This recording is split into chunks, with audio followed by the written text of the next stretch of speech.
Hi అండి, welcome back to our channel Uma Prakash 143. ఎలా ఉన్నారండి? అందరూ బాగున్నారా? నేనైతే చాలా బాగున్నాను. మీరందరూ కూడా బాగుండాలని మనస్ఫూర్తిగా కోరుకుంటూ ఈ రోజుటి వీడియో వచ్చేసి కంద వంకాయ పులుసు అండి. చాలా టేస్టీగా ఉంటుంది, చాలా బాగుంటుంది. ఎలా చేయాలో ఈ వీడియోలో అయితే చూద్దామా. ఇంకా వాటికి కావాల్సిన ఐటమ్స్ కూడా నేను పక్కన పెట్టేసుకున్నానండి. చింతపండు, వంకాయలు, టమాటాలు, పచ్చిమిరకాయలు, ఉల్లిపాయలు, ఒక నిమ్మకాయ సైజ్ అంత చింతపండు అయితే సరిపోతుందండి. అదే మనం పులుపుని బట్టి వేసుకోవడమే. ఇంకా ఫస్ట్ అయితే మనం చింతపండు నానబెట్టి పక్కన పెట్టేసుకుందాం. అంటే తొందరగా నాని చక్కగా గుజ్జు అన్నది వస్తుంది కదా చింతపండు పులుసు. అందుకని మనం ఫస్ట్ అయితే చింతపండు నానబెట్టి పక్కన పెట్టేసుకుందాం. ఈలోపు 1 బై 1 అన్నీ కూడా కట్ చేసేసుకుందామండి. ఇంకా కంద ముక్కలు కూడా నేను కట్ చేసేసుకున్నాను. కొంచెం పెద్దగా ఉంటే పులుసుకు చాలా బాగుంటాయండి, చిన్న చిన్న ముక్కలు కాకుండా. ఇంకా అందులోనే కొంచెం అంత ఉప్పు, పసుపు కూడా వేసుకుంటున్నానండి. కంద కొంచెం లైట్గా దురదగా అనిపిస్తుంది కదా, అందుకని ఉప్పు పసుపు వేసుకొని కడుక్కుంటే చాలా బాగుంటుంది. ఇలాని బాయిల్ ఏం చేయవసరం లేదండి. ఒక 5 నిమిషాల పాటు మనం మూత పెట్టి పక్కన పెట్టేసుకుంటే సరిపోతుంది. మనం కోసేటప్పుడు కూడా అరచేతికి తగిలితే పర్వాలేదు, కానీ పైన ఎక్కడైనా చర్మానికి తగిలితే మట్టి కొంచెం లైట్గా దురద వస్తుందండి. ఇంకా వంకాయలు కూడా నేను కట్ చేసేసుకున్నాను. వంకాయలు అయితే కొంచెం పొడుగ్గా కట్ చేసుకున్నాను చూడండి. పులుసుకు అలా ఉంటేనే బాగుంటుంది. చిన్న చిన్న ముక్కలుగా కట్ చేసుకుంటే తొందరగా ఉడికిపోతుంది కదా, వంకాయ అన్నది మెత్తగా అయిపోతుంది. ఇంకా అందులో కూడా ఉప్పు వేసి నేను కోసి పక్కన పెట్టేసుకున్నాను. ఈ లోపే ఉల్లిపాయలు, పచ్చిమిరకాయలు, టమాటాలు కూడా కోసేసుకున్నానండి. ఇప్పుడైతే మనం పులుసు ఎలా చేయాలో చూద్దాం. ఇప్పుడైతే ఒక ప్యాన్ పెట్టేసుకొని అందులో కొంచెం అంత ఆయిల్ వేసుకొని అందులో పోపు దినుసులు అయితే వేసుకుందామండి. కొంచెం అంత శనగపప్పు, మినపప్పు, ఆవాలు, జీలకర్ర, కొంచెం అంత కరివేపాకు కూడా వేసుకొని ఒక 5 నిమిషాల పాటు ఫ్రై చేసుకోవాలి.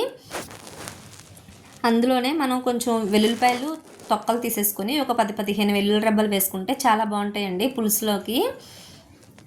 కచ్చాపచ్చాగా దంచుకొని కూడా వేసుకోవచ్చు, ఇలా వేసుకున్నా కూడా బాగుంటుంది. ఇవన్నీ కూడా ఒక 5 నిమిషాలు ఫ్రై చేసుకున్నాక మనం కట్ చేసి పెట్టుకున్న ఉల్లిపాయ, పచ్చిమిరకాయలు కూడా వేసేసుకోవాలండి. గోల్డెన్ బ్రౌన్ కలర్లో ఏమీ రావసరం లేదు. ఉల్లిపాయ ముక్క అన్నది కొంచెం మెత్తబడితే సరిపోతుంది, పులుసు కదా, కొంచెం మెత్తగా అయితే సరిపోతుందండి. ఇంకా ఉల్లిపాయలు కూడా ఫ్రై అయ్యాక మనం కట్ చేసి పెట్టుకున్న టమాటా కూడా వేసేసుకోవాలి. టమాటా వేసుకోవచ్చు, వేసుకోకపోయినా పర్వాలేదు. నేను ప్రతి పులుసులో కూడా టమాటా వేస్తానని వేసాను. ఇంకా అందులోనే కొంచెం అంత పసుపు కూడా వేసేసుకొని ఒక 5 నిమిషాలు ఫ్రై చేసుకుంటే సరిపోతుందండి టమాటా కూడా. ఇంక ఇందులోనే మనం పసుపు, ఉప్పు వేసి క్లీన్ చేసి పక్కన పెట్టుకున్నాం కదా, కంద ముక్కలు కూడా వేసేసుకొని అందులోనే కొంచెం అంత సాల్ట్ కూడా వేసుకొని అన్నీ కూడా ఒకసారి శుభ్రంగా కలిపేసుకొని మనం మూత పెట్టుకోవాలి. ఎందుకంటే మనం కందని బాయిల్ చేయలేదు కదండి, మళ్ళీ పులుసు వేస్తే కొంచెం ఉడకదు కదా అనేసి ముందుగానే ఒక 5 నిమిషాలు మనం మూత పెట్టుకుంటే ఆవిరికి కొంచెం ముక్క అనేది మెత్తపడుతుంది. చాలా బాగుంటుందండి. ఒకసారి మీరు కూడా ఇలా ట్రై చేయండి, చాలా బాగుంది కంద వంకాయ పులుసు.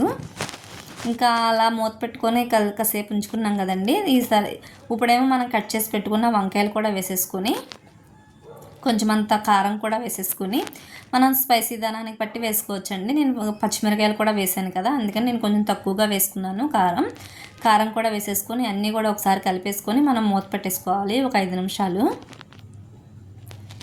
5 నిమిషాలు మూత పెట్టుకున్నాక ఒకసారి కూడా తీసి అన్నీ ఒకసారి కలిపేసుకొని మనం పులుసు అయితే చింతపండు పులుసు అయితే తీసుకున్నాం కదండి, చింతపండు పులుసు వేసుకొని కొంచెం అంతా మళ్ళీ ఇంకొంచెం వాటర్ కూడా వేసుకొని పులుసు అడ్జస్ట్ చేసుకొని వాటర్ వేసుకోవచ్చండి. మనం ఎక్కువగా కావాలంటే కొంచెం ఎక్కువగా వాటర్ వేసుకోవచ్చు. వాటర్ కూడా వేసేసుకొని అన్నీ కూడా ఒకసారి కలిపేసుకొని మనం మూత పెట్టేసుకోవాలి. మీ అందరికీ కూడా చిన్న రిక్వెస్ట్ అండి, నా వీడియోస్ని ఎవరైనా చూస్తున్నట్టయితే నా ఛానల్ని అయితే సబ్స్క్రైబ్ అయితే చేసుకోండి. లైక్ చేయండి, షేర్ చేయండి, సబ్స్క్రైబ్ చేయడం అస్సలు మర్చిపోవద్దు. కామెంట్ కూడా చేయండి. మీరు ఇచ్చే ఒక లైక్ చాలా సపోర్ట్గా ఉంటుందండి, ఇంకా మంచి మంచి వీడియోలు పెట్టాలని ఇంట్రెస్ట్గా ఉంటుంది. ఇంకా ఒక స్పూన్ బెల్లం అయితే వేసుకున్నాను కదా, అందులో ఒక బెల్లం వేసుకుంటే పులుసుకు చాలా టేస్టీగా ఉంటుందండి. ఎప్పుడైనా సరే ఏ పులుసులో అయినా ఒక టీ స్పూన్ ధనియాల పౌడర్ కూడా వేసేసుకొని అన్నీ ఒకసారి కలిపేసుకుంటే మనకు పులుసు అయితే రెడీ అయిపోతుందండి. చూడండి కంద ఎంత చక్కగా ఎంత సాఫ్ట్గా ఉడికిపోయిందో. కందని అసలు బాయిల్ చేయాల్సిన అవసరం ఏమి లేదండి, మనం డైరెక్ట్గా వేసేస్తే చక్కగా ఉడికిపోయింది చూడండి. మనం ఈ కన్సిస్టెన్సీలో ఉంచుకుంటే సరిపోతుందండి. మరీ థిక్గా ఉన్నా మనకి పులుసులా అనిపించదు, చల్లారాక మరీ దగ్గరగా అయిపోతుంది. ఇలా కొంచెం వాటర్గా ఉన్నప్పుడే మనం స్టవ్ ఆఫ్ చేసేసుకుంటే సరిపోతుంది. మనకి కంద పులుసు అయితే రెడీ అయిపోతుందండి. నా ఛానల్ సబ్స్క్రైబ్ అయితే చేసుకోండి. Thanks for watching.